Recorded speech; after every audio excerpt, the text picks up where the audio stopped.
Ashama akkam nagaa jirtu ani Yoobsan Ababeeti. Yoobsan Argu YouTube channel like, share, subscribe gochuu hin dagatinaa. Akkuma guyyoota darban mata dureewwan barnoota sirna gadaa kutaa torbaffaa boqonnaa tokkoffaan akkuma isin barsiisaa ture har'ammoo boqonnaa lammaffaa barannoo sadaffaa yookiin mata duree sadaffaa koo taasifadheen isin gala jechuudha. Yeroo darbe keessatti gosoota jilawwanii fi jila baalli fuudhuu kan jedhu ilaalle jechuudha. Boqonnaa lammaffaa keessatti immoo har'a buttaa qaluu ilaalla jechuudha. Isa lammaffaa ta'ee kan nu tajaajilu jechuudha.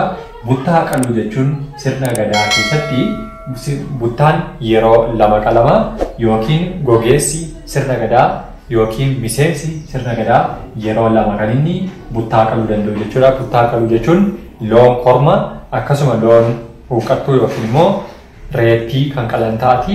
Inni sunis sirna ittiin gaggeessaniif raawwachuudhaafidha jechuudha. Akka sirna kana keessattis buttaa qaluu jechuun jila abbaa gadaa haaraan eebbifatee fudhachuuf kan inni dursee qopheessu yookiin immoo qaluu jechuudha. Buttaa qaluun sirna jila baalli fuudhuu keessatti gaafa baalli fudhachuudhaaf jedha yookiin umurii waggaa 40 yookiin immoo kan abbaa keenya waggaa 40 yeroo lamaan keessatti kan nuti yeroo tokko qaluu ta'eetu yeroo eebbifannee sirna kana fudhachuuf jennu dursnee kan nuti qopheessinu yookiin immoo jila nuti qopheessinee qaluu jechuudha. Kunis jila warra baalli yookiin immoo aangoo walirraa fudhatan yookiin abbaan gadaa gara bulchiinsaatti yeroo ce'uudhaaf yookiin immoo ce'isuudhaaf abbaa gadaa isa duraan turerraa gara isa abbaa gadaa haaraatti yookiin abbaa gadaa waggaa 8 bulchee yeroo inni gogeessa yookiin sirna isaa tokko fixatu bulchiinsa nama haaraatti darbuuf yeroo inni jedhu kan inni qaluu jechuudha. Inni kan biraan buttaa qaluun naannolee inni keessatti baay'atu Maccaaf Tuulamatti bal'inaan ni baay'ata jechuudha. Maccaaf Tuulama kan jennu isaan keessatti gosa lama jiru. Gosa Oromoo lamaan Booranaa fi Baarentuudha.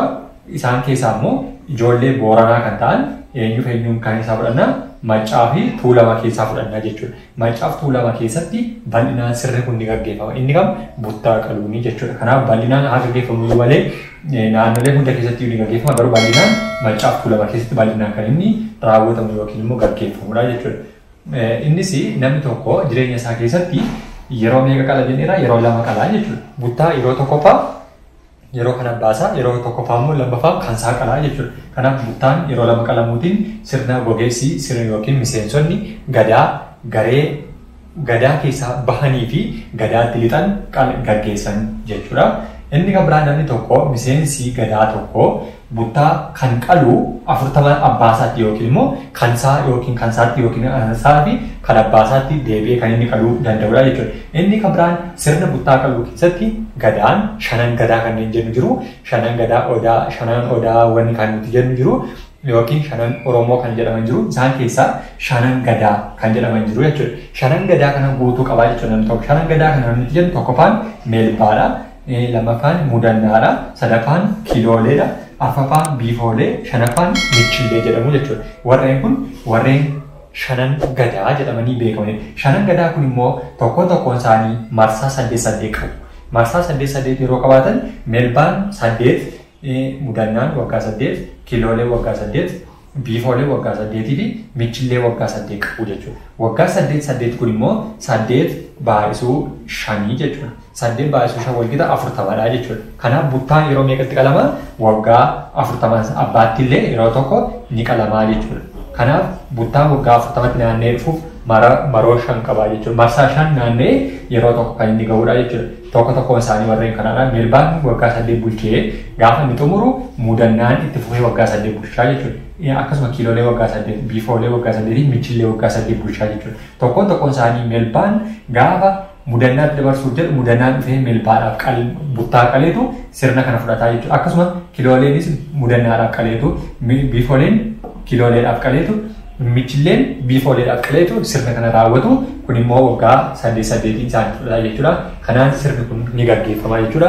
Sirna buttaa qaluu keessatti buttaa qaluun sirna gogeessi tokko gara gadaatti lixuu fi gogeessonni yookiin miseensonni gadaa dhiisanii keessaa bahan yookiin xumuranii keessaa bahanii kan gaggeeffamu sirna buttaa qaluu jedhama. Buttaa qaluunis immoo baay'inaan kan inni gaggeeffamu Maccaaf tuulama keessatti baay'inaan ni gaggeeffama jechuudha. Maccaaf tuulama adeemsa gara boqonnaawwan taananii keessatti ni ilaalla. Dameewwan isaanii lamaanii gurguddoo keessatti jechuudha. Kanaatiin sirni kun ni gaggeeffama. Sirna buttaa qaluu kan jedhu kana fakkaata. Barannoo keenya har'aa keessatti sirna buttaa qaluu isaa keessatti akka inni qalamuu fi shanan gadaa Oromoo kan jedhu yookiin immoo shanan gadaan shan jiraachuu isaanii yookiin shanan isaanii immoo waggaa 8 sun immoo 8 baay'isuu 5 40 ta'u jechuudha. 40 abbaa keenya keessatti 8dha. 8 baay'isuu 5dha jechuudha tokkoon isaaniitti. Kanaaf inni tokkoffaan meelbaa irraa kaaneerra. Meelbaa waggaa 8dha. Waggaa 8 bushata. Mudannaan waggaa 8 bushata. Kilooleen waggaa 8. Biifoolee waggaa 8. Michillee yookiin immoo warri xumuraa yookiin wanni jennu waggaa 8 jechuudha. Warreen kun isaan baay'isuu 5dha. Walqixa 40dha jechuudha. 40 abbaa keenyaatti kan nuti sirna kana qaluu dandeenyu yookiin immoo sirna buttaa qaluu raawwachuu dandeenyudha jechuudha. Kanaaf sirna buttaa qaluu gadaa Oromoo keessatti kana fakkaata jechuudha.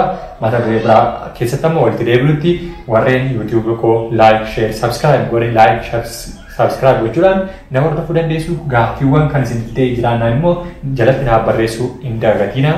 Galatoomaa ulfaadhaa.